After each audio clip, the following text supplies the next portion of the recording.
Huzurabad MLA పాడి కౌశిక్ రెడ్డి పైన case నమోదైంది.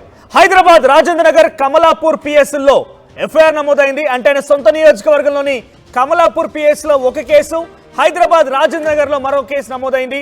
సో సీఎం రేవంత్ రెడ్డి పైన అనుచిత వ్యాఖ్యలు చేశారు. ఆయన ఏకంగా అర్ధరాత్రి 2 గంటల సమయంలో ఒక హీరోయిన్ ఇంటికి వెళ్తున్నారు, మైహోం పూజాకి వెళ్తున్నారు.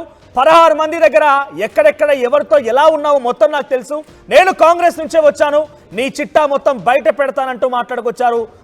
పాడి కౌశిక్ రెడ్డి డైరెక్ట్ గా ముఖ్యమంత్రి రేవంత్ రెడ్డిని ఉద్దేశించి నేను ఆరోపణలు చేయడం లేదు, అన్ని వాస్తవాలు చెప్తున్నాను, అవసరమైతే మీరు ఇన్వెస్టిగేషన్ చేయించుకున్నా పర్వాలేదు, ఇదే విషయాలు బయటపడతాయంటూ కూడా కౌశిక్ రెడ్డి మాట్లాడుకొచ్చారు. అయితే ఆ వ్యాఖ్యలకు నిరసనగా ఈరోజు రాష్ట్ర వ్యాప్తంగా కాంగ్రెస్ పార్టీ ఆయన దిష్టిబొమ్మ దహనానికి ఒక పిలుపునిస్తే, మరోవైపుగా ఎన్ఎస్ఐ శ్రేణులు ఈరోజు రాష్ట్ర వ్యాప్తంగా ఆందోళన చేపట్టాలని, మరీ ముఖ్యంగా కౌశిక్ రెడ్డి ఇంటికి ముట్టడి కార్యక్రమాన్ని పిలుపునిచ్చారు.